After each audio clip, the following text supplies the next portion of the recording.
दोस्तों, मैं विष्णु कुमार द्विवेदी और आप देख रहे हैं श्री ब्रह्मदेव क्लासेस।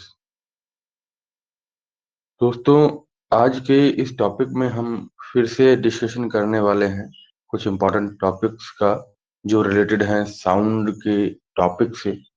ठीक है, तो बने रहेंगे हमारे साथ। बिना किसी देरी के हम चलते हैं अपने लेक्चर की तरफ। मैं आशा करता हूँ आप सभी दोस्त, आप सभी साथी हमारे बहुत ही अच्छे होंगे और कहीं न कहीं चीज़ों को बहुत बढ़िया से ढंग से पढ़ रहे होंगे। चलिए, तो यह सेशन को लाइक कर दीजिएगा, शेयर कर दीजिएगा अपने दोस्तों के साथ, जिससे उनकी भी मदद हो सके और कहीं न कहीं हम भी एक बहुत ही उम्दा तरीके से पढ़ेंगे। लास्ट तक बने रहेंगे हमारे साथ और चीज़ों को बहुत ही विस्तार से हम देखने वाले हैं साथियों। एक रेफ़रेंस के लिए मैंने एनसीईआरटी लिया है, क्योंकि एनसीईआरटी में सब ऑथेंटिकेटेड जो कंटेंट होता है, वो सभी जो अपना जितने भी कॉम्पिटिशन्स हैं, जितने भी एग्ज़ाम्स होते हैं, वो सभी के सभी यहाँ से कवर होने वाले होते हैं साथियों। चलिए, तो बिना किसी देरी के आज हम स्टार्ट करते हैं अपना एक लेक्चर जो साउंड के ऊपर रहेगा साथी। साउंड क्या है? ध्वनि क्या है? ठीक है? यह एक तरीके की यांत्रिक ऊर्जा होती है, ठीक है? मैकेनिकल वेव होता है, mechanical wave, non mechanical wave क्या होती हैं ये समझेंगे। थोड़े से साउंड के बारे में हम पढ़ेंगे बच्चों, ठीक है? आप दुनिया में हर जगह बहुत सारी आवाज़ें देखते हैं। सबसे पहले ह्यूमन्स के लिए ह्यूमन्स से कन्वर्सेशन जब करते हैं, तो बहुत सारी आवाज़ें होती हैं, चिड़िया हैं, बैल है, मशीन है, ठीक है? मोटर व्हीकल्स हैं, टेलीविज़न है, रेडियो है या संचार के जितने भी साधन हैं, वह कहीं न कहीं साउंड क्रिएट करते हैं और एक सेंसेशन प्रोड्यूस करते हैं, जो आपको कानों तक सुनाई देती है। तो यहाँ से आप समझोगे कि साउंड क्या है? एक एनर्जी है जो हमारे सराउंडिंग में क्रिएट करी जाती है, वह क्रिएट कैसे होती है, यह भी पढ़ेंगे। बट अभी के लिए समझते हैं कि यह एक एनर्जी है जो क्रिएट होती है हमारे सराउंडिंग में और हमारे कानों तक पहुँचाई जाती है और इसके पीछे कुछ चीज़ें हैं जो प्रोपेगेशन का काम करती हैं, ट्रैवलिंग का काम करती हैं। यहाँ पे लिखा है there are also other mechanical waves, mechanical energy, energy का मतलब ऐसी यांत्रिक ऊर्जा जो हमारे कानों तक पहुँचाई जाती है विभिन्न तरीकों से, ठीक है? तो आप विभिन्न चैप्टर्स के बारे में पहले से ही पढ़ चुके हो, जिसमें लिखा है कि एनर्जी होती है, मैकेनिकल एनर्जी होती हैं और हर एनर्जी क्या करती है, साउंड के हो या किसी और तरीके की एनर्जी हो, वह कंज़र्वेशन नियम का पालन करती है। कंज़र्वेशन माने होता है कि energy can neither be created nor be destroyed, but it can only be converted from one form to another. So यहाँ पे हम देखेंगे कि बहुत सारी चीजों में कहीं भी अगर आप इस चीज को देखते हैं तो जैसे मैटर के कंजर्वेशन के नियम का पालन किया जाता है, वैसे ही अगर हम साउंड के बारे में देखते हैं साथी, साउंड की चीजों को देखते हैं, साउंड एक तरीके की एनर्जी है और एनर्जी को भी आप कहते हैं कि यह भी कंजर्वेशन नियम का पालन करती है, यह भी कंजर्वेशन के रूल को फॉलो करेगी। चीजें समझ रहे हो? यह भी चीजों को फॉलो करेगी। देखो समझो मेरी बात। ये सारी की सारी चीजें जो हैं, वो कहीं न कहीं आपको ये कहीं न कहीं आपको क्या होंगी, जुड़ी रहेंगी हर चीज़। देखो जैसे मैं आपको टॉपिक करके यहाँ पे रोज़ पढ़ाता हूँ, तो मैं बोलता हूँ और आप क्या करते हो, सुनते हो चीज़ों को। आप चीज़ों को सुनते हो, तो सुनने पर हमारी क्या है, मैं बोलता हूँ तो मेरी जो एनर्जी है, वह साउंड के रूप में आपको सुनाई देती है। जो मेरे भीतर मैकेनिकल ऊर्जा है, जो हमने खाया है और वह सेल्स के द्वारा वो एनर्जी आपको मेरी बॉडी को मिली और वह बॉडी की जो एनर्जी है, वह साउंड एनर्जी में ट्रांसफ़ॉर्म हो रही है और वह ट्रांसफ़ॉर्म होकर आगे की तरफ विद अ मीडियम ट्रैवल करती है और ट्रैवल करके कानों तक पहुंचती है। कानों के तीनों भागों तक, internal ear, external ear, internal ear और जो है मिडिल ईयर के कानों के यंत्रों को झंकारती है या वाइब्रेट करती है और आगे तक पहुंचती है। इसके विषय में भी हम पढ़ेंगे। ठीक है, चीजें समझ आई। चलिए, यहाँ पर अगर हम बात करें कि एनर्जी को ना ही क्रिएट किया जा सकता है, ना ही डिस्ट्रॉय किया जा सकता है, but can be converted from one form to another. Clear है चीजें? ठीक है, समझ रहे हो? जैसे अगर और भी चीजें लें, जैसे आप समझो कि जो आप एक बो खींचते थे, धनुष बाण आप खींचते थे, तो पकड़कर जैसे ही आपने स्ट्रेच किया है उस धनुष बाण को, तो वह पोटेंशियल एनर्जी में कन्वर्ट हो जाएगा और तब तक वह पोटेंशियल एनर्जी बनी रहेगी जब तक आप क्या नहीं करते, जब तक आप उसको छोड़ते नहीं हो। तो जैसे ही छोड़ोगे, due to the motion of the what we can say arrow, okay, so this arrow would go in the certain direction, and with the velocity, so with the velocity it has a kinetic energy. Clear है चीजें? Which form of energy did you use to produce sound? बताइए। तो आप कौन सी ऊर्जा को कहीं ना कहीं यूज करते हो तो प्रोड्यूस साउंड? देखिए, यहाँ पर अगर हम बात करें तो आप देख रहे हो इस वाले फिगर को, तो इस वाले फिगर के अंदर क्या है, देखो समझो। इस वाले फिगर के अंदर हमने एक रिजिड एक रिजिड सिस्टम से एक थ्रेड के सहारे हमने एक टेबल टेनिस बॉल लगाया है। ठीक है, टेबल टेनिस बॉल जो है विद द सर्टेन डायरेक्शन ये मूव होगा, विद ऑसिलेशन ऐसे कह सकते हैं कि अगर ये टेनिस का बॉल है या बॉब है कह सकते हैं, तो यह ऑसिलेट करेगा। यह ऑसिलेट करेगा। ऑसिलेट का मतलब होता है व्हेन अ बॉडी, ऑसिलेशन का मतलब ये होता है साथियों, when a body is fixed with a certain point and it will go into and fro direction with a mean point। Clear है? मीन पॉइंट माने फिक्स्ड पॉइंट से अगर वह टू और फ्रो इधर से उधर जा रही है with some distance, covering some distance, तो ये जो ऑसिलेशन होगा यह एसएचएम होगा, सिंपल हार्मोनिक मोशन होगा। और इसके अंदर हम देखेंगे क्या होगा कि यह यह जो है वह कहीं ना कहीं ऑसिलेशन कर रहा है। क्लियर है चीजें? अच्छा, यहाँ पे हमने एक टर्निंग फॉर्क लिया है। टर्निंग फॉर्क का मतलब होता है चिमटा लिया है, हिंदी में इसको कह सकते हैं। अगर हम बात करें, अगर हम बच्चों बात करेंगे इसकी कि टर्निंग फॉर्क जो है वह किस तरीके से इसके टेनिस के साथ टकरा रहा है और टकराने के बाद यहाँ पर कुछ वाइब्रेशंस क्रिएट हो रही हैं, आपको दिख नहीं रही होंगी। जैसे ही यह इसके मोशन से ऐसे टकराता है तो यहाँ पर कुछ वाइब्रेशंस क्रिएट होती हैं, कुछ वाइब्रेशंस यहाँ पर बच्चों क्रिएट होती हैं। आप इस चीज को देख नहीं पा रहे हो। इस तरीके की यहाँ पर साउंड वेव क्रिएट होंगी जो आगे तक जाएंगी जब तक इसकी एनर्जी रहेगी, इस वेव की एनर्जी रहेगी। क्लियर है चीजें? समझ रहे हो? चलिए, नेक्स्ट हम देखेंगे कि how do sound produce? So sound is produced with the help of we are not doing their activities, and for doing the activities we will make a certain different video, separated video for that.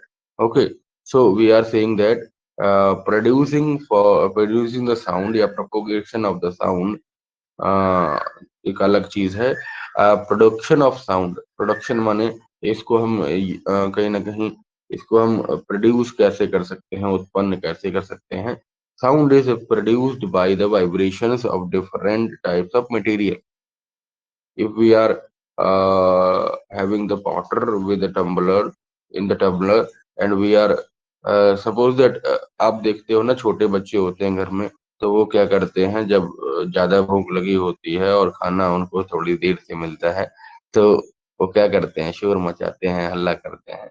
और वहां पर वो कहीं ना कहीं जितने भी वहाँ बर्तन होंगे या जो भी होगा, उसको मटेरियल मिलता है, सब जो भी मिलते हैं, ठीक है, ऑब्जेक्ट्स होते हैं वहां पे, वो ऑब्जेक्ट्स के साथ क्या करते हैं, खेल करते हैं, कहीं ना कहीं चीजों को उठाते हैं और मतलब उसी के साथ खेलना स्टार्ट कर देते हैं, डिफरेंट टाइप्स ऑफ आवाजें निकालते हैं। तो इन सभी चीजों में आप देखोगे प्रोडक्शन होता है साउंड का। ठीक है, कैसे होगा, वाइब्रेशन से होगा। वाइब्रेशन से विद सर्टेन फ्रीक्वेंसी यहाँ पर साउंड क्रिएट होगी, और उसी साउंड को हम पढ़ रहे हैं साथी। चलिए नेक्स्ट समझते हैं कि देखो, एक और चीज बताऊं मैं आपको। मैंने शुरुआत में क्या कहा था कि साउंड क्या है, मैकेनिकल एनर्जी है, मैकेनिकल वेव है। तो हम कुछ चीजों को पढ़ेंगे ध्यान से, कुछ चीजों को साथ ही पढ़ेंगे ध्यान से कि मैकेनिकल एनर्जी क्या है, या मैकेनिकल वेव क्या है, और जो है आपका मैकेनिकल के एनर्जी के साथ, वेव के साथ अगर हम देखें तो नॉन मैकेनिकल वेव्स क्या है। ठीक है, इसके साथ साथ हम ये भी पढ़ेंगे कि वेव्स क्या होती हैं। चलिए, देखो ध्यान से समझो कि सबसे पहले आता है mechanical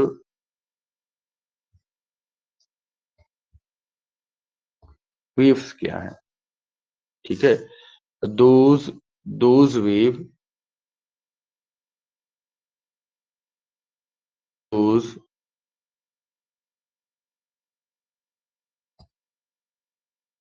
waves which require medium for their propagation। Propagation का मतलब होता है ट्रैवलिंग, या ट्रैवल करने के लिए उनको एक माध्यम की आवश्यकता होती है। तो ऐसी वेव्स को हम क्या कहते हैं, मैकेनिकल वेव्स कहते हैं, यांत्रिक तरंगे कहते हैं। तरंगे हम पढ़ेंगे, वेव्स क्या होती है अभी अभी पढ़ेंगे, 2 मिनट दीजिए। चलिए, इसका एग्जाम्पल अगर हम देखें, तो एग्जाम्पल के लिए अगर हम बात करें तो साउंड वेव हो जाएगा। साउंड वेव एक मैकेनिकल वेव होता है। दूसरा, अगर हम पानी की वेव्स की बात करें, आप कंकड़ डालते हो, पत्थर डालते हो पानी के भीतर, तो एक एक डिफरेंट टाइप्स ऑफ जो है वेव्स क्रिएट होती हैं, गोल्ड रिपल्स क्रिएट होते हैं। तो वह भी क्या है, वाटर वेव्स का एग्जाम्पल है। और in this session we will cover all this. Okay, so sound क्या है और वाटर क्या है, एक तरीके की मैकेनिकल वेव है, यांत्रिक वेव है। चलिए, यहाँ पर अगर हम बात करें तो नॉन मैकेनिकल वेव क्या है। देखो, non mechanical non mechanical waves क्या है। तो अगर हम इस चीज को देखेंगे तो आप देखोगे क्या, देखो समझो, नॉन मैकेनिकल वेव्स जो है वो है those waves those waves let me change my color, those waves uh, do not do not need medium, any medium for propagation। just a second, propagation। तो यहाँ पे आप देखोगे ऐसी मीडियम या ऐसी, सॉरी, वेव्स जो किसी भी मीडियम की उनको जरूरत नहीं होती है फॉर देयर प्रोपोगेशन, वह बिना माध्यम के भी चल सकती हैं। ठीक है, तो ऐसी चीजों में हम देखेंगे these are called non mechanical waves. इसका एग्जाम्पल क्या रहेगा, इसके एग्जाम्पल रहेंगे लाइट वेव, लाइट वेव या विजिबल लाइट। ठीक है, लाइट वेव या विजिबल लाइट।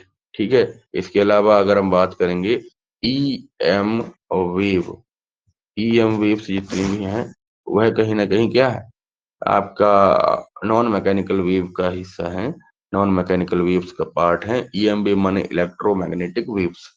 ठीक है, इसके अलावा हम बात करेंगे कि कुछ चीजें होती हैं। अच्छा, लाइट की वेव की speed, in the vacuum. Vacuum क्या है?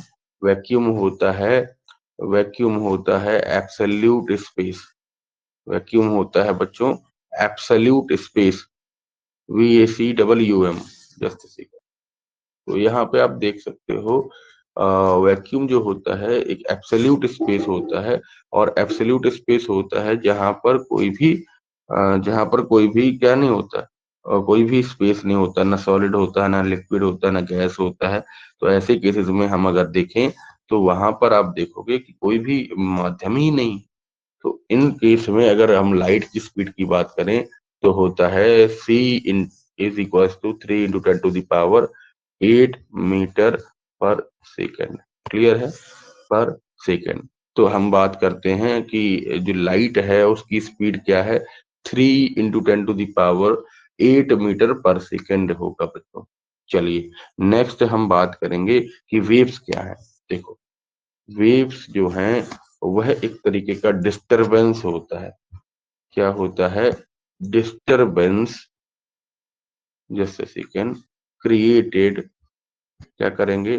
Disturbance created in certain medium, and this disturbance created within certain medium produce some types of waves, some types of disturbance, या हम कहें कुछ हलचल क्रिएट होगी किसी भी, अगर हम सिस्टम की बात करें, अगर हम सराउंडिंग की बात करें, अगर पानी की बात करें, जैसे मान लीजिए पानी पूरी तरीके से स्टिल है और आपने एक कंकड़ उसके अंदर डाल दिया, तो वहां पानी में क्या होगी? हलचल होगी। ठीक है?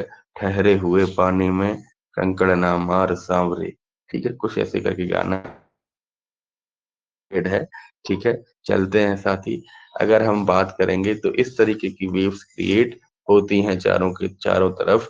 ये सेंटर पे आपने क्या डालेगा? आप डालोगे बच्चों पत्थर, तो यहाँ पर हम रिपल्स क्रिएट करा सकते हैं। हम रिपल्स यहाँ पर देख सकते हैं कि कहीं ना कहीं गोल घेरे बनेंगे और वह धीरे धीरे धीरे धीरे धीरे धीरे शांत होते चले जाएंगे। तो यहाँ पे आप देखोगे चीजों को बहुत ही बेहतरीन ढंग से हमने सीखने का प्रयास किया है। न मैकेनिकल वेव और नॉन मैकेनिकल वेव्स क्या है? मैकेनिकल वेव्स वो वेव्स होती हैं जो किसी माध्यम के सहारे हमारे कानों तक, हमारी सराउंडिंग तक पहुंचती हैं, या उन्हें ट्रेवल करने में एक मीडियम या माध्यम की आवश्यकता होती है। अगर हम बात करेंगे यहीं पर तो साउंड की जो स्पीड होती है, speed of sound is is larger. ठीक है? यह सबसे ज्यादा होती है किसके अंदर? सॉलिड्स के अंदर।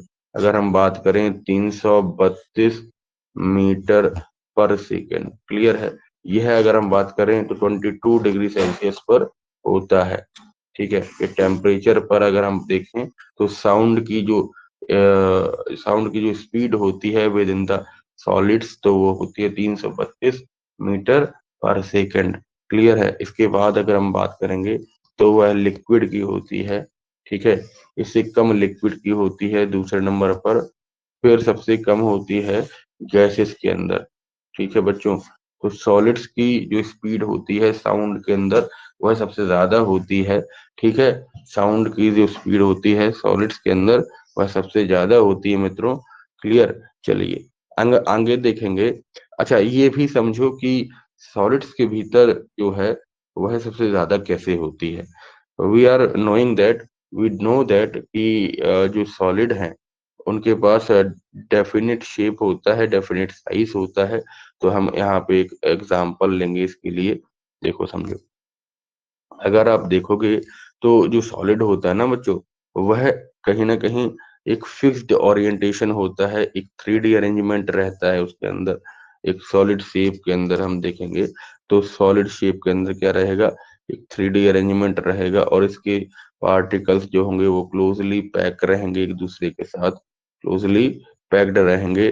तो जब वो वाइब्रेट करेंगे, देखिएगा, जब यहाँ से हमने किसी स्टिक से मारा यहाँ इस बेंच में, मान लीजिए मेटेलिक बेंच है और हमने एक मेटेलिक स्टिक से दो इस पर स्ट्राइक किया है, इसको मारा है, इसको पीटा है। ठीक है? तो हम कहेंगे कहीं ना कहीं जो इसमें वाइब्रेशन क्रिएट होंगे, वो वाइब्रेशन इसके इंटरमॉलिक्यूलर जो यहाँ पे हमने मॉलिक्यूल्स बनाए हैं जो यहाँ पर हमने इसके अंदर मॉलिक्यूल्स बनाए हैं, उसके अंदर क्या होगा, ये वाइब्रेट करेंगी विद अ सर्टेन, हम कह सकते हैं मीन पोजीशन, ठीक है।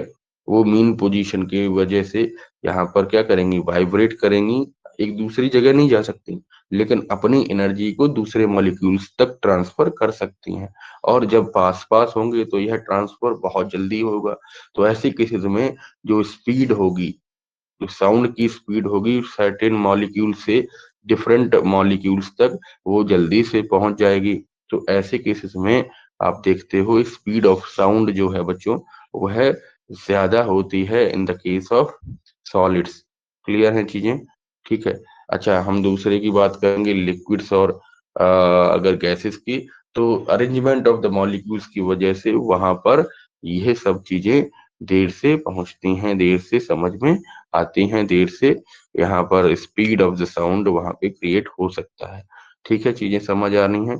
अच्छा, एक और बात कि जो ईएम वेव है, ईएम वेव्स, क्लियर, तो ईएम वेव जो है वो कहीं ना कहीं अगर हम देखें तो डिफरेंट टाइप्स ऑफ एनर्जी का एक पूरा अरेंजमेंट है, डिफरेंट टाइप्स ऑफ वेव्स का अरेंजमेंट है। सबसे कुछ चीजें इसमें हैं। पहला है कि विजिबल लाइट क्या है, देखो, विजिबल लाइट क्या है, ठीक है। थोड़ा सा हम डिटेल में चल रहे हैं, तो कहीं ना कहीं आप ये मत समझिएगा कि हमने दूसरा चैप्टर ले लिया है। विजिबल लाइट है, फिर इसके बाद यूवी रेज है, ठीक है। फिर तीसरा है, आप एक कॉपी में लिखते चले जाएंगे, ठीक है। तीसरा क्या है, तीसरा बच्चों है कि in IR rays, infrared rays है, ठीक है। ये सभी के सभी सॉलिड्स के मतलब साउंड के अंदर आते हैं बच्चों, साउंड के चैप्टर के विद इन द पोर्शन आते हैं, ठीक है। 11th के कंसेप्ट हैं ये। अगर आईआर रेज के लिए हम देखेंगे, दूसरा हमने देखा कि जो एक्स रे है, जिसका डब्ल्यू एच रोन्जन ने यहाँ पे हमने कहीं ना कहीं डिस्कवरी देखी थी, डब्ल्यू एच रोन्जन जो थे, ठीक है, उन्होंने इसकी डिस्कवरी करी थी। अच्छा, फिफ्थ जो है, फिफ्थ क्या रहेगा, रेडियो वेव्स रहेगा। क्या रहेगा बच्चों, रेडियो वेव्स रहेगा, रेडियो वेव्स रहेगा। सिक्स रहेगा, सिक्स क्या रहेगा बच्चों, बीटा रेज रहेगा,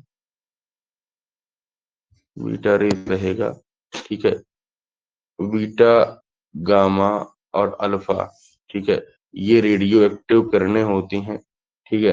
अच्छा चलिए, सेवंथ अगर हम देखेंगे, सेवंथ देखेंगे तो यहाँ पर रेडियो वेव हमने बात कर ली। माइक्रोवेव के लिए अगर हम देखेंगे तो सबसे इम्पोर्टेंट जो है वो कहीं ना कहीं हमारा होता है माइक्रोवेव्स, जो हम ईएम वेव्स के अंदर पढ़ते हैं। चलिए नेक्स्ट हम इसके टॉपिक को यहाँ पर हम अभी थोड़ी देर के लिए क्लोज करते हैं। नेक्स्ट हम फिर से अपनी पीडीएफ के लिए जाएंगे और चीजों को बहुत ही बेहतरीन ढंग से पढ़ेंगे। चलिए देखिए साथी कि यहाँ पे अगर हम बात करेंगे तो बहुत सारी चीजें हमने डिस्कस करी, ठीक है। इसको और डिटेल में आप घर से पढ़िए, और कोई भी दिक्कत है तो कमेंट बॉक्स में जरूर जरूर इस पे लिखिएगा। चलिए, we are going to represent that, we are going to represent that कि यहाँ पर बच्चों, यहाँ पर अगर हम देखें कि साउंड की प्रोडक्शन हमने देखा कैसे होता है, वाइब्रेशन की वजह से होता है। Due to the vibration the sound will be created. Okay, so यहाँ पे अगर हम बात करेंगे तो बहुत सारी चीजें हम इसको एक्टिविटी के माध्यम से भी समझ सकते हैं।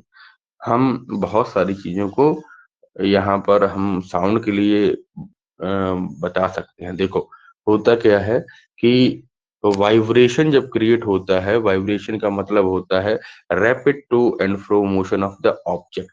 वाइब्रेशन का मतलब बच्चों होता है कि एक जगह से दूसरी जगह ऑसिलेट करना, या एसएचएम मोशन करके कोई भी ऑब्जेक्ट जब मोशन करती है तो वहां पर हमारी वाइब्रेशन क्रिएट होती है।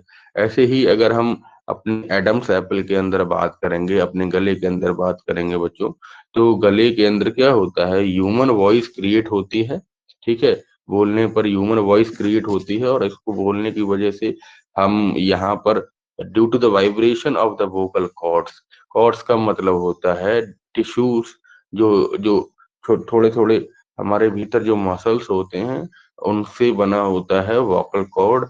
और वोकल कॉर्ड जो है वो जब हम बोलते हैं तो वो वाइब्रेट करता है, जिसकी वजह से यहाँ पर हम साउंड सुन सकते हैं। अच्छा, बर्ड्स जो हैं वो अपने विंग्स को या अपने पंखों को फड़फड़ाकर, पंखों को घुमाकर या उसमें वाइब्रेशन क्रिएट करके साउंड क्रिएट करती हैं। ऐसे ही अगर हम मच्छर देखें तो मच्छर को बहुत बहादुर होता है। वह भी अपने फिर भी बहुत छोटा होता है, फिर भी वो कहीं न कहीं साउंड क्रिएट करता है, बहादुर बनने का प्रयास करता है। ठीक है? तो हम अगर मच्छर को देखते हैं तो वो भी अपने वो उसके अंदर इतना कैपेबिलिटी नहीं होता है साथियों कि वह बोलकर अपने साउंड को क्रिएट कर सकता है। लेकिन वह बहुत ही हाई स्पीड से अपने विंग्स को क्या करता है, वाइब्रेट करता है, फ्लैप करता है, जिसके कारण से साउंड क्रिएट होता है रात के इस अंधेरे में, बजिंग साउंड क्रिएट होता है। जब बी काम करेंगी, बी फ्लैपिंग करेंगी अपने विंग्स को लेकर, ठीक है? स्ट्रेच रबर बैंड को जब आप कहीं न कहीं खींचते हैं, ठीक है? तो वह भी वाइब्रेशन क्रिएट करता है और उस वाइब्रेशन से साउंड प्रोड्यूस होती है। क्लियर हैं चीज़ें? इन बातों को समझ पाए होंगे। चलिए, नेक्स्ट हम बात करेंगे कि साउंड ट्रैवल कैसे करता है। One of the most important point of the lecture. देखिएगा, sound is produced by vibration, we know that, but after these vibrations what would happen? देखो, जैसे अगर हम बात करें कि कोई भी साउंड क्रिएट हुई, देखो समझो मेरी बात, कोई भी साउंड जब क्रिएट होती है ना, तो वह साउंड वेव्स के फॉर्म में ट्रैवल करती है। वेव्स 2 तरीके की होती हैं, पहला होता है ट्रांसवर्स वेव, दूसरा होता है लॉन्गिट्यूडिनल वेव, ठीक है? इसके बारे में हम चर्चा करेंगे। चलिए, यहाँ पर अगर कोई वाइब्रेशन प्रोड्यूस होता है, अभी के लिए हम इसको कहीं न कहीं एक वेव मान लेते हैं, तो अगर हम बात करेंगे, तो यह जो होगा, यह फॉरवर्ड मोशन में इसी तरीके से क्या बनेंगे, यहाँ पर हम बात करेंगे वेव्स क्रिएट होंगे। तो ये वेव्स विद मान लीजिए ए वेव्स प्रोड्यूस कर रहा है, A is the source of the sound and B is the receiver of the sound, या हम कहें कहीं ना कहीं ऑब्जर्वर है, कहीं ना कहीं रिसीवर है, ये ट्रांसमीटर है, ठीक है, ए पॉइंट पर। तो यहाँ पर जो मीडियम है, जो मीडियम है, जो हवा है यहाँ पर, वो क्या करेगी, साउंड को क्रिएट करके ट्रेवल कराएगी आगे की तरफ। तो ये तो सॉलिड हो सकता है, या लिक्विड हो सकता है, या गैसेस हो सकती हैं, क्योंकि यही साउंड को आगे ले जाने का काम करेंगी। तो आप देखोगे, जिस माध्यम के अंदर, जिस जगह के अंदर साउंड थोड़ी देर के लिए ट्रांसमीटर और जो है रिसीवर से दूर होकर वह स्थान में जा चलती हैं, दौड़ती हैं या भागती हैं, तो उसके केस को हम सॉलिड हो या लिक्विड हो या गैस हो, उसको हम मीडियम कहते हैं। द मैटर और a substance through which sound is transmitted, this is called medium. Clear है बात, समझ आ रही है? चलिए, ये है, सॉलिड हो सकता है, लिक्विड हो सकता है बच्चों, गैस हो सकता है साथियों। साउंड कैसे क्रिएट करता है, मूव करता है थ्रू द मीडियम, ठीक है? और यह वाइब्रेशंस के सहारे, एक दूसरे मीडियम के सहारे ऑब्जर्वर तक, या हम कहें ट्रांसमीटर से रिसीवर तक पहुंचता है। क्लियर है? चीजें समझ पा रहे हो कि नहीं? चलिए, propagation is also a travelling term. Okay, so यहाँ पे आप देखोगे, when the vibration of the object would be created to the ear. So okay, ये जब साउंड वेव हमारे कानों तक पहुंचेंगी, ईयर तक पहुंचेंगी, तो ईयर में क्या होगा, वाइब्रेशन क्रिएट होगा, एक झंझनाहट, एक कंपनता क्रिएट होगी।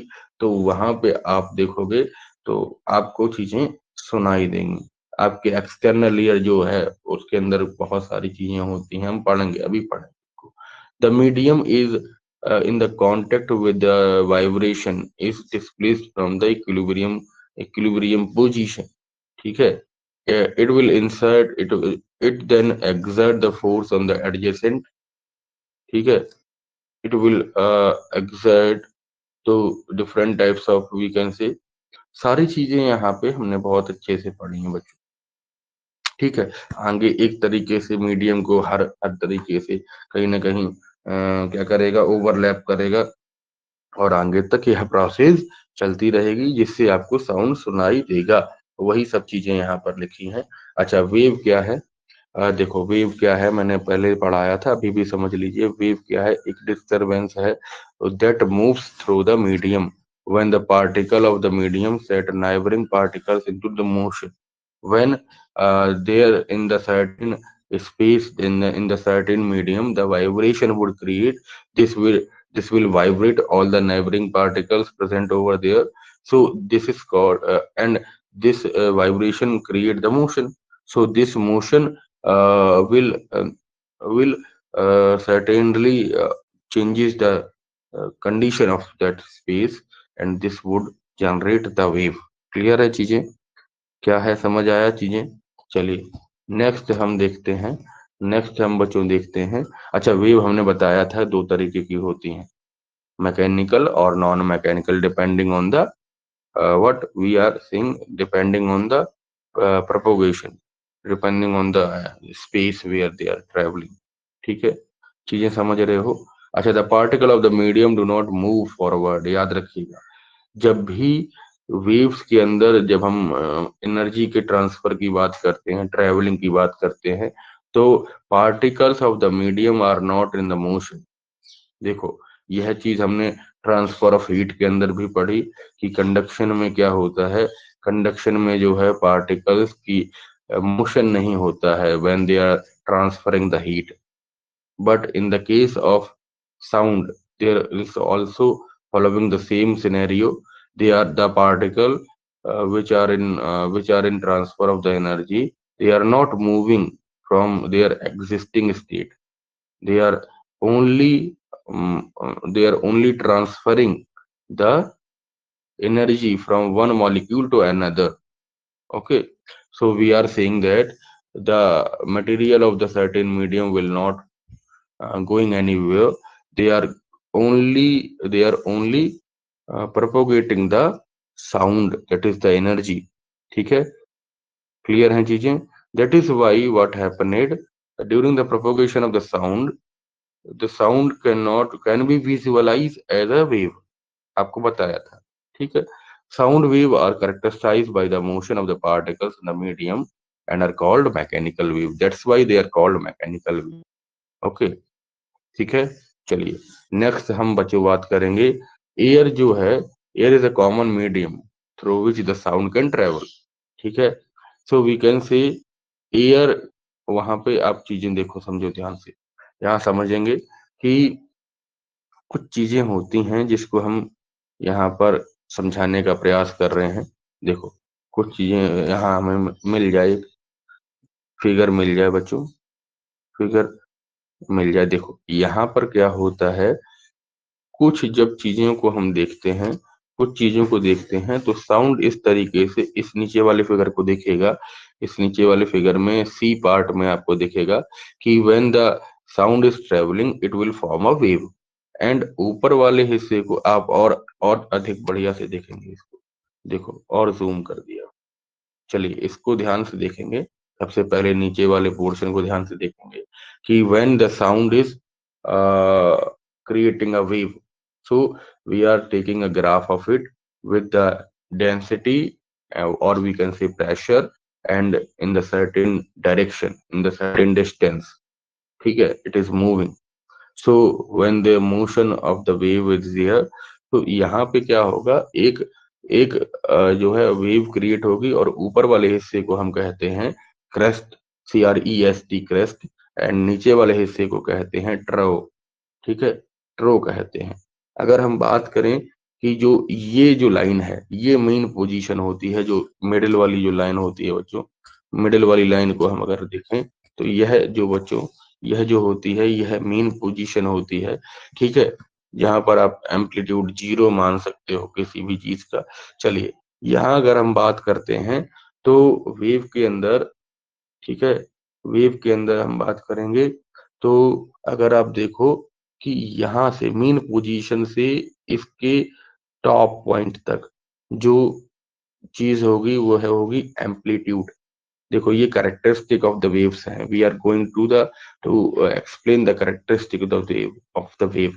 ठीक है, तो यहाँ पर अगर हम मीन पोजीशन से ऊपर की तरफ जाएंगे तो टॉप पॉइंट को अगर हम टच करेंगे तो ये होगा एम्पलीट्यूड। ठीक है, इसके नीचे की तरफ जाएंगे तो ये भी होगा क्या, निगेटिव एम्पलीट्यूड। ठीक है, अच्छा चलिए, यहाँ अगर हम बात करेंगे कि एक ऊपर वाले हिस्से को क्रेस्ट कहते हैं, नीचे वाले हिस्से को ट्रो कहते हैं।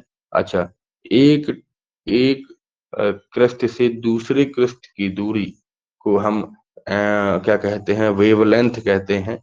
ठीक है, तरंग दैर्घ्य कहते हैं, वेवलेंथ कहते हैं बच्चों, और इसको मीटर से रिप्रेजेंट किया जाता है। अभी हम पढ़ेंगे इसके बारे में।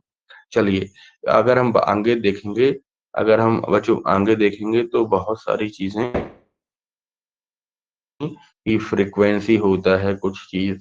ठीक है, एक सेकंड में कितनी बार ऑसिलेट किया, कितनी बार वाइब्रेट किया किसी भी पार्टिकल ने, तो वह फ्रीक्वेंसी जनरेट करेगा, वह फ्रीक्वेंसी को बताएगा। इसके अलावा हम बात करेंगे एम्पलीट्यूड के लिए। ठीक है, इसके बाद बात करेंगे लाउडनेस के लिए। ठीक है, इसके अलावा बात करेंगे स्पीड के लिए, मीडियम के लिए। ठीक है, और टिम्बर के लिए क्वालिटी क्या है, टिम्बर क्या है। ठीक, बहुत सारी चीजें हैं जो साउंड के भीतर साउंड की वेव को दर्शाएंगी, साउंड की वेव को बताएंगी। चलिए, अगर हम दूसरे केस के लिए देखें बच्चों, तो कुछ केसेस के लिए हम इस तरीके की वेव को भी जनरेट कर सकते हैं, बना सकते हैं, समझ सकते हैं इस चीज को। चलिए, जहां पर अगर हम बात करेंगे कि साउंड के वेव्स के लिए, तो जिस मीडियम में साउंड के जो पार्टिकल्स हैं वह डेंस है। देखो कहाँ कहाँ डेंस है, यहाँ डेंस है। देखो सॉरी, यहाँ पर इस हिसाब से डेंस है, यहाँ पर डेंस नहीं है। यहाँ पर डेंस है, यहाँ पर डेंस नहीं है। डेंस का मतलब होता है घने घने, पास पास। ठीक है, यहाँ पर नहीं है, यहाँ पर है, और फिर यहाँ पे नहीं है। तो इस तरीके से हम दो तरीके के यहाँ रीजन बना सकते हैं इस वेव के अंदर। पहला रीजन होगा कंप्रेशन, दूसरा रीजन होगा रेयरफेक्शन। ठीक है, दोनों हम रीजन बना सकते हैं। अच्छा, कंप्रेशन के अंदर the density of the particles which are traveling, which are propagating in the different mediums, so they are in the contact, they are in closeness. So because of the closeness, it would termed as compression, compression.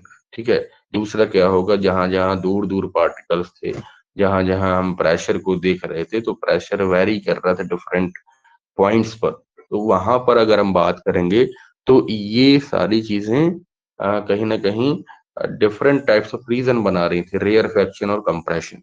Clear, तो जहां पर दूर दूर particles रहे वहां पर rare faction बन गया, और जहां पर हमने पास पास पार्टिकल्स देखे वहां कंप्रेशन बन गया। ठीक है, तो इन बातों को हम कह सकते हैं कि जहां कंप्रेशन होता है उसको हम एक तरीके की क्रेस्ट से ही इसको डिनोट कर सकते हैं। ठीक है, अगर हम रेयर फ्रैक्शन को देखेंगे तो रेयर फ्रैक्शन नीचे वाले यानी कि ट्रू वाले हिस्से को सिमिलरली क्या करेगा, दिखाएगा, दर्शाएगा, शो करेगा। क्लियर है चीजें। चलिए, नेक्स्ट हम बात करेंगे, देखो कुछ चीजें हैं यहाँ पर जो मैं बता रहा था। एक हेनरिच महोदय है, William Heinrich, William Heinrich hertz. ठीक है, तो अभी हम बात करेंगे उनके बारे में। देखो साउंड जो है, साउंड क्या है, प्रोपोगेट करता है ड्यू टू द मीडियम। ठीक है, कंप्रेशन क्या है, यह कंप्रेशन हायर प्रेशर का रीजन है। ये सब बातें अभी अभी डिस्कस करी हैं, चलिए छोड़िए इसको, आगे आगे बढ़ेंगे बच्चों।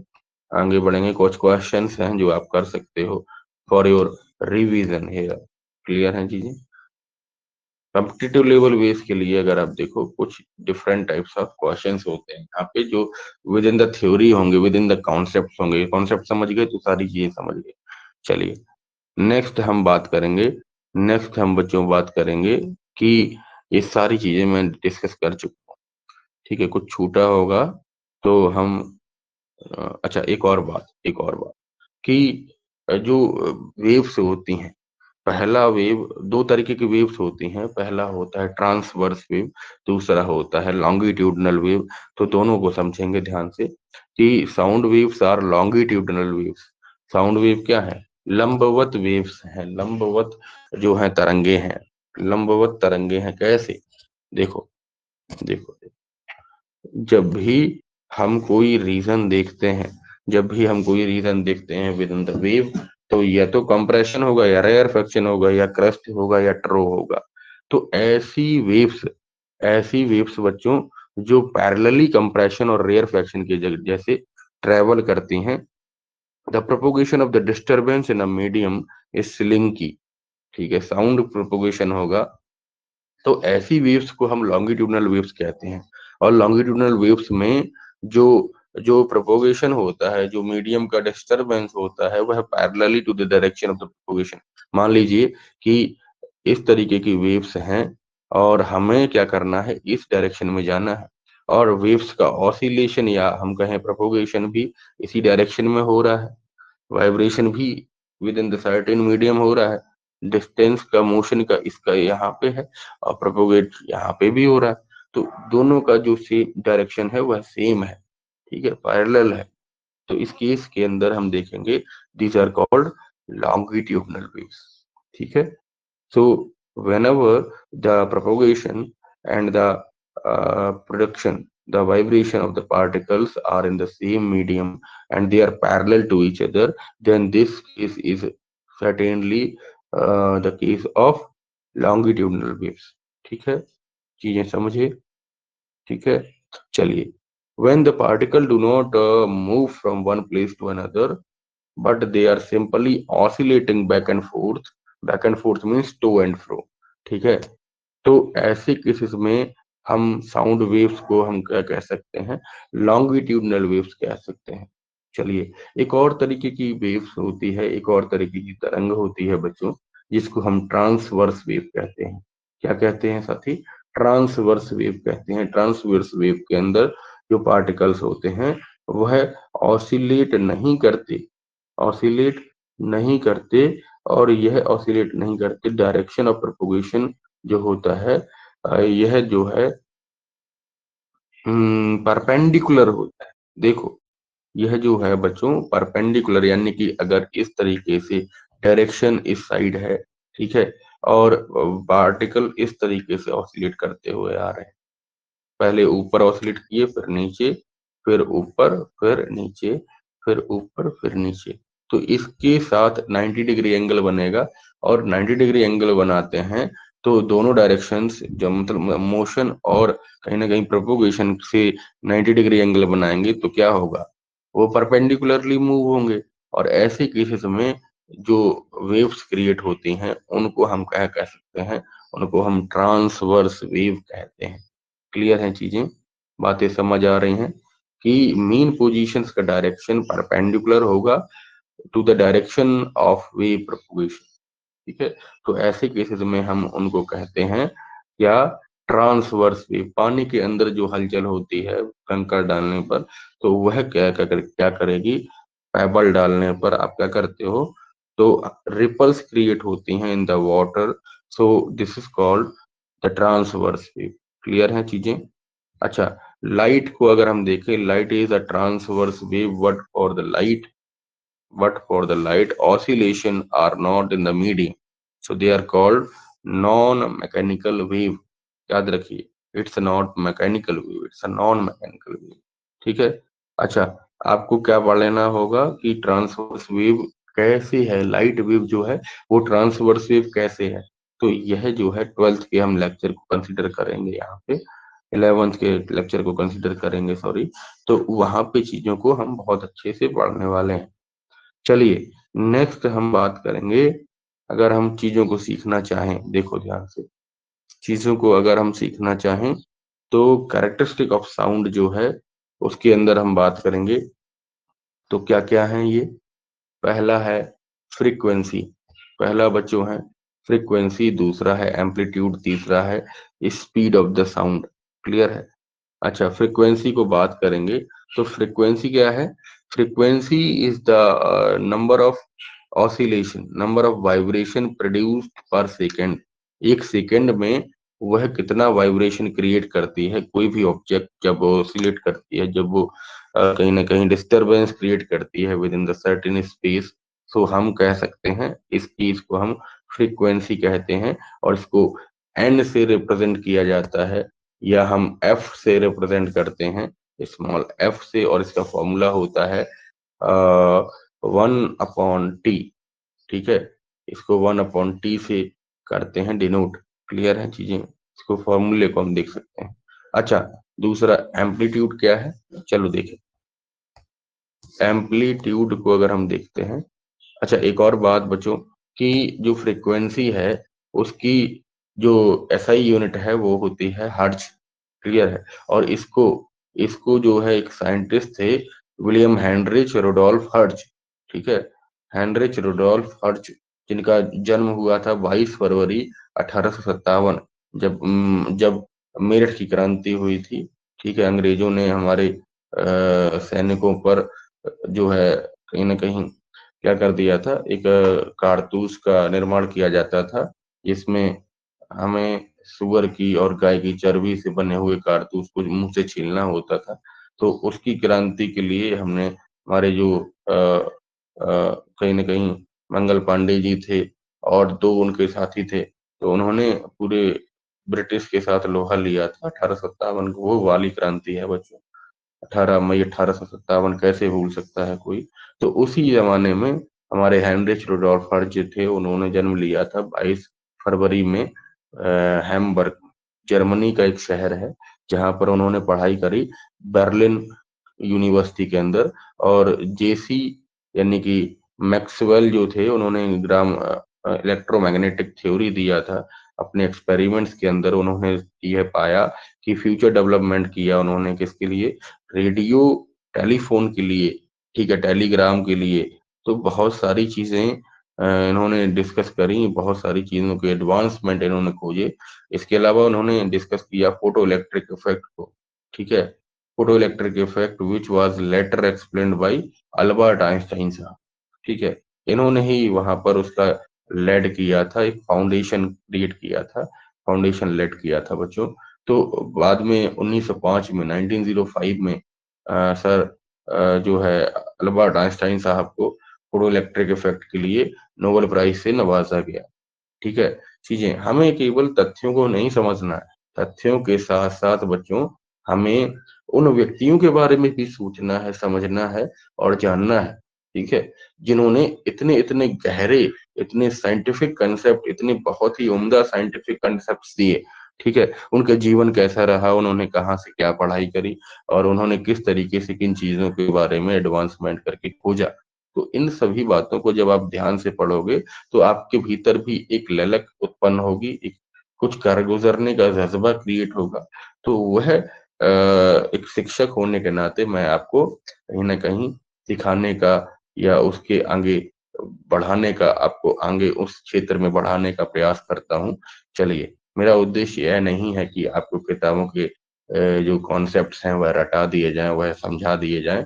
नहीं साथियों, जब तक शिक्षा वह एक साधन है जिससे आप अपने जीवन के लक्ष्यों को प्राप्त करके वो एक उच्च स्थान के साथ साथ जाते तो हैं, बट वहां पर एक आपको माइंड सेट क्रिएट करके जाना होगा, जो एक बहुत ही उत्तम आदमी का होना चाहिए, एक उत्तम नागरिक का होना चाहिए, एक एक प्रखर व्यक्ति का होना चाहिए। चलिए, नेक्स्ट हम बात करेंगे, एसआई यूनिट ऑफ फ्रीक्वेंसी जो है इन्हीं के नाम पर रखा गया था, इनको ऑनर देने के लिए, सम्मान देने के लिए। ठीक है, तो हेनरिच हर्ट्ज जो थे, तो रुडोल्फ हर्ट्ज जो थे, उन्होंने सारी चीजों को यहाँ पर डिस्कस किया था, बताया था, समझाया था, डिफरेंट टाइप्स ऑफ एक्सपेरिमेंट करके। चीजें क्लियर हुई, चीजें क्लियर हुई। चलो, एक और बात, अब हम चर्चा करेंगे किसके विषय में, चर्चा करेंगे किसके विषय में, कि फ्रीक्वेंसी एक और बात बताता है। देखो, frequency also tells about the number of vibrations created, और वह वाइब्रेशन कितनी बार हुआ है, क्योंकि हम नंबर ऑफ ऑसिलेशंस देख रहे हैं ना, नंबर ऑफ ऑसिलेशंस जब देखते हैं तो suppose you are beating the drum, so how many times you are beating the drum, the frequency tells us. Okay, इन चीजों के बारे में हम डिस्कस कर सकते हैं बहुत ही अच्छे तरीके से। देखो, अब बात आती है कि द डिस्टेंस बिटवीन, वेवलेंथ क्या है, the distance between two consecutive compression or two consecutive rarefaction. So it is a Greek term which is called lambda. Its SI unit is meter because it is showing the distance, the displacement of the particle. So this is called what? This is called a wavelength. Clear? समझ आया? समझ आया? चलिए इसको हम देख लेते हैं एक बारी कि यहाँ से लेकर, देखो समझ, एक पॉइंट से, यहाँ क्रस्ट से लेकर इस पॉइंट तक क्या है, लैम्बडा है। तो लैम्बडा क्या है, इस दूरी को चला गया ना, इस दूरी को चला गया बच्चों। तो इस केसेस के अंदर हम देखेंगे ये सारी की सारी चीजें क्या है, ये क्या है, ये डिस्टेंस कवर है। तो इसको हम मीटर में रिप्रेजेंट करते हैं, मीटर में समझते हैं, मीटर में जानते हैं। क्लियर है चीजें? आप बहुत ही अच्छे ढंग से पढ़ पाए होंगे। चलिए इसको हम थोड़ा सा और 5 मिनट देखेंगे। देखो, अब हम एम्पलीट्यूड के बारे में पढ़ेंगे बच्चों। एम्पलीट्यूड क्या है और कैसे इसको जानते हैं। देखो,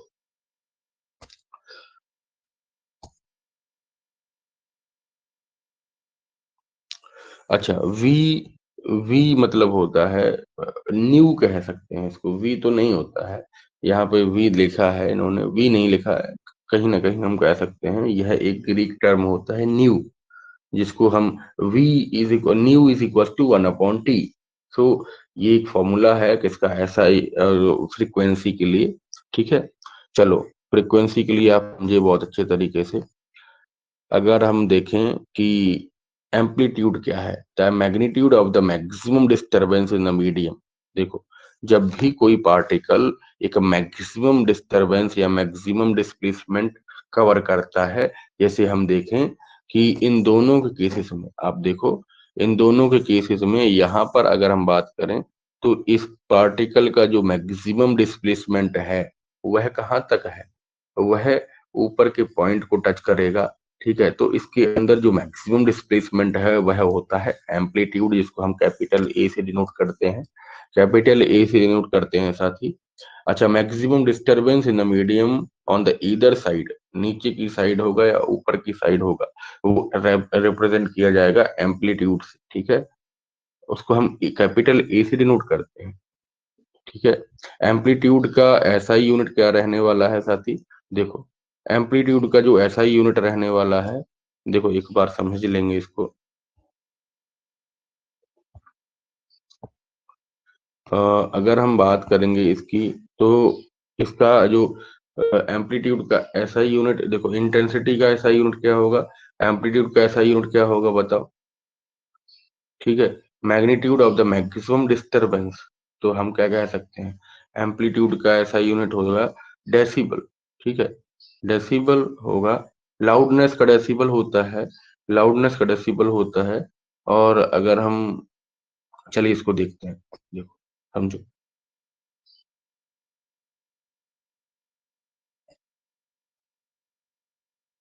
नेक्स्ट हम बात करते हैं, नेक्स्ट हम देखते हैं कि जो v है, स्पीड ऑफ द साउंड है, यह यह होता है डिस्टेंस डिवाइडेड बाय टाइम। सो यहाँ पे आप देखो कि जो v है उसके साथ अगर हम देखें तो डिस्टेंस क्या है, लैम्बडा होता है। यहाँ देखिएगा ध्यान से, इस चीज को कैसे लाए, इस चीज को बच्चों लाए, स्पीड के रिलेशन को हम देखते हैं फ्रीक्वेंसी और टाइम पीरियड के रिलेशन के साथ, या फ्रीक्वेंसी और वेवलेंथ के रिलेशन के साथ। तो यहाँ पे आपको देखने को मिलेगा कि डिस्टेंस क्या है, लैम्बडा है, और इसको हम गुणा कर रहे हैं 1/t के साथ, 1/t यानी कि फ्रीक्वेंसी के साथ। तो अगर आप बात करोगे तो lambda is equal, lambda into 1/t होगा। तो 1/t को हम कंबाइन करते हैं इसके लैम्बडा के साथ, so we are getting the expression lambda upon t. So lambda is the wavelength and t is the time period and the 1/t is the frequency here. So आप देखोगे, आप यहाँ पर आप देखोगे क्या कि एक और तरीका है, v इज इक्वल टू क्या हो जाएगा, v इज इक्वल टू हो जाएगा आपका lambda upon T, lambda upon T. और लेमडा अपॉन टी को, या हम इस चीज को क्या लिख सकते हैं, देखो ध्यान से, 1/t को क्या लिख सकते हैं, न्यू लिख सकते हैं। तो ये हो जाएगा v velocity is equal to lambda into nu. और ये न्यू होगा क्या, फ्रीक्वेंसी। तो यहाँ पर आप देखोगे एक रिलेशन फ्रीक्वेंसी और वेवलेंथ और स्पीड ऑफ साउंड के कारण से आता है, जो होता है आपका, जो आपने अभी ड्राइव किया है। देखो क्या था, v is equal to lambda into nu, ठीक है। या हम कह सकते हैं स्पीड बराबर होता है वेवलेंथ इनटू द फ्रीक्वेंसी, ठीक है।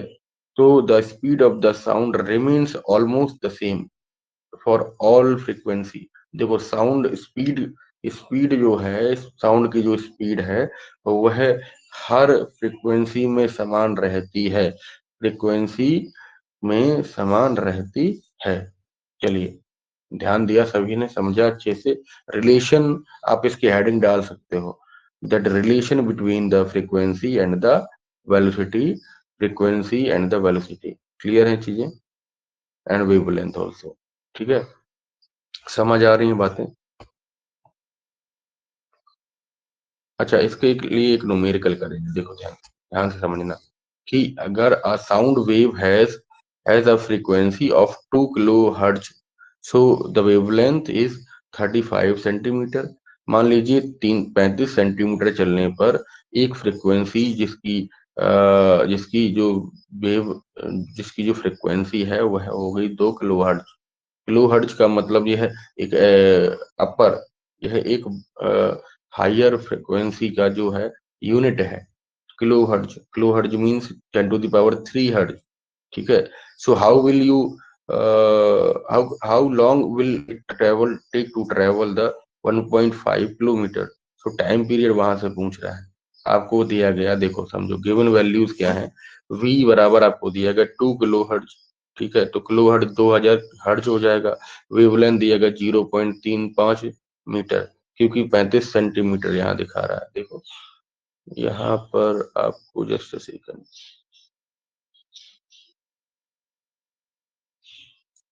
लैम्डा, लैम्डा 35 सेंटीमीटर, यानी कि वेवलेंथ जो डिस्टेंस ट्रेवल करेगा वो। अब आप जानते हो कि स्पीड क्या होता है, स्पीड होता है वेवलेंथ इनटू फ्रीक्वेंसी। तो आपने क्या देखा, आप यहाँ पर देख रहे हो कि v जो है वो है, वो निकल के आएगा कितना, 0.35 मीटर। देखो कुछ चीजें यहाँ पे छोड़ दिया है इन्होंने, कि जो जो जो आपका वेवलेंथ है वह होता है 0.35। देखो यहाँ से समझो, यहाँ से ये चीज आई कि t इज इक्वल्स टू, ये तो अलग चीज है। यहाँ पे v is equals to lambda upon v निकालेंगे तो क्या आएगा, देखो यहाँ पे आपको देखना होगा ये चीज क्या है। देखो ये है 0.35 मीटर, ठीक है। एक बात समझो, यहाँ पे समझो ध्यान से, कि जो ये इन्होंने पॉइंट लिख दिया ना यहाँ पे, ये वाला जो टर्म लिखा है, ये टर्म इसके बीच में डिवाइड होगा। क्यों, क्योंकि यहाँ पर जो वेवलेंथ है वह है लैम्डा, और लैम्डा जो है वो 0.35 दिया गया। और लैम्डा के साथ जब हम मल्टीप्लाई कराते हैं, मल्टीप्लाई होगा, सॉरी यहाँ डिवाइड नहीं होगा, मल्टीप्लाई होगा बच्चों, और 0.35 होगा, और मल्टीप्लाई करेंगे तो इसके साथ जो वेवलेंथ है वो है 2000 हर्ट्ज, ठीक है। मैं डिवाइड क्यों बोल रहा था, डिवाइड इस वजह से बोल रहा था बच्चों कि इसका v बराबर होता है लेमडा इंटू 1 अपॉन क्या, 1 अपॉन टी। सो यहाँ पे 1 अपॉन वाला सिस्टम है तो डिवाइड बाई टी करेंगे, ठीक है। तो ये जो डिवाइड, ये पूरा क्या बन गया, फ्रीक्वेंसी बन गया। तो फ्रीक्वेंसी जो है, अच्छा इसका फॉर्मूला आपने पढ़ा, v बराबर होता है lambda upon new, lambda into new. तो लेमडा इंटू न्यू क्या हो जाएगा, 0.35 हो जाएगा। और गुणा करेंगे किसके साथ, फ्रीक्वेंसी के साथ, जो गुणा करेंगे तो आपको क्या मिलेगा, 35×2 = 70। और पॉइंट से पॉइंट हट जाएंगे, जीरो से पॉइंट हट जाएगा, तो एक जीरो से हटेगा पॉइंट, तो क्या बनेगा, आपको 700 मीटर पर सेकंड मिल जाएगा। ठीक है, वेलोसिटी निकल के सामने आई। अब आपको डिस्टेंस दिया गया है, डिस्टेंस है 1.5 kilometre. So we are we are multiplying with the 1000 here, so we can convert it into the metres. Clear है, क्योंकि मीटर पर सेकंड में आपको स्पीड दिया है, तो टाइम कितने में निकालोगे, सेकंड्स में निकालोगे, उसके लिए आपको मीटर पर मीटर्स में कन्वर्ट करना होगा। ठीक है। अच्छा, 1.5 किलोमीटर को 1500 मीटर लिख सकते हो, 15,000 मीटर लिख सकते हो, सॉरी, 15 × 000। सो यहाँ पे निकल के सामने आएगा, डिवाइड करेंगे दोनों वैल्यूज को तो 15 ÷ 7, जो आप फर्दर डिवाइड करोगे तो क्या आएगा, 2.1 सेकेंड। क्लियर है। तो आप देखोगे कि 1.5 किलोमीटर चलाने में 2000 हर्ट्ज या 2 किलो हर्ट्ज वाली फ्रिक्वेंसी को, जो 35 सेंटीमीटर वेवलेंथ की है, तो वहां पर उसको कितना लग रहा है, वहां पे उसको 2.1 सेकेंड लग रहा है ट्रेवल। बातें समझ आ रही हैं। लाउडनेस क्या है? लाउडनेस जो होता है, loudness is the intensity of the sound which is depending on the decibel. ठीक है। एम्पलीट्यूड का मीटर ही होगा, सही यूनिट एम्पलीट्यूड का क्या बच्चों होगा, मीटर होगा। फ्रीक्वेंसी का क्या होगा, फ्रीक्वेंसी का हर्ज होगा, जो विलियम हर्ज के द्वारा कहीं ना कहीं हेनरिच रुडोल्फ हर्ज ने दिया, विलियम कह सकते हैं इनको, पूरा नाम है इनका। ठीक है। लाउडनेस क्या करी जाएगी, लाउडनेस जो है वो इंटेंसिटी या लाउडनेस जो है वो कहीं ना कहीं हम देखते हैं amount of sound energy produced, and some cases में वो ज्यादा होती है, सम केसेस में कम होती है। तो ऐसे केसेस के अंदर हम देखते हैं जो इंटेंसिटी है वह ज्यादा होगी, तो उसका जो डेसिबल का जो वैल्यू होगा, जो मैग्नीट्यूड होगा, वह भी ज्यादा होगा। देखते हैं ना, कभी कभी आप चिल्लाते हो तो आपकी जो लाउडनेस है वो वह ज्यादा होती है in the cases of certain cases. ठीक है। चलिए, अब हम नेक्स्ट टॉपिक लेंगे एक नए नए मीडियम, नए वीडियो में, नए लेक्चर के अंदर। तब तक आप अपना इसी चीज को देखेंगे। ठीक है। और भी आगे का प्रयास करेंगे पढ़ने का, समझने का, कुछ लेक्चर्स, कुछ इसी तरीके के न्यूमेरिकल्स करेंगे। और उन न्यूमेरिकल्स के अंदर आप देखोगे कि सारी चीजें बहुत ही विधिवत आपको मिलेंगी। तब तक आप अपना विशेष ध्यान रखिए और पढ़ते रहेंगे। नेक्स्ट 2 लेक्चर और इसके लेंगे, और उस लेक्चर के अंदर हम सभी चीजों को बहुत ही विस्तारित ढंग से 11th और 9th के कंसेप्ट को, या जो JEE में आते हैं साउंड से रिलेटेड चीजें, वो कहीं ना कहीं हम कवर अप करेंगे। ठीक है। तब तक आप अपना विशेष ध्यान रखिएगा और जुड़े रहें इस चैनल के साथ। श्री ब्रह्मदेव क्लासेस आपको प्रोवाइड कराता है डिटेल्ड कंसेप्ट, डिटेल्ड स्टडी के साथ, कुछ नए तरीकों के साथ, कुछ नए एक्सपेरिमेंट्स के साथ, जो आपको हेल्प करते हैं आपकी आगे की पढ़ाई में। जितने भी दोस्त आपके साथ जुड़े हैं उनको फॉरवर्ड करिएगा ये सेशन। और अगर आपको यह सेशन पसंद आए तो कहीं ना कहीं आप एक कमेंट प्यार भरा दीजिएगा। इससे हमें एक मोटिवेशन मिलता है आपके लिए और अच्छा करने का, आपको और अधिक टॉपिक्स के बारे में डिस्कस करने का। और उन सभी चीजों को हम बहुत ही विस्तारित ढंग से यहाँ पर आपके सामने प्रस्तुत करते हैं। तो संघर्ष जिंदगी है, लड़ना उसे पड़ेगा। ठीक है बच्चों, बढ़िया से पढ़िए, रोज पढ़िए। मैं तो कहता हूँ कि अभी भी आपको कोई भी गैप नहीं रखना है अपने पढ़ाई के दौरान, पढ़ाई के अंदर। ठीक है। इन्हीं बातों को आप बहुत ही विशेष ढंग से समझिएगा। चलिए, मैं मिलूंगा आपको दूसरे लेक्चर के अंदर। टेक केयर एंड जय हिंद टू ऑल। वंदे मातरम साथी।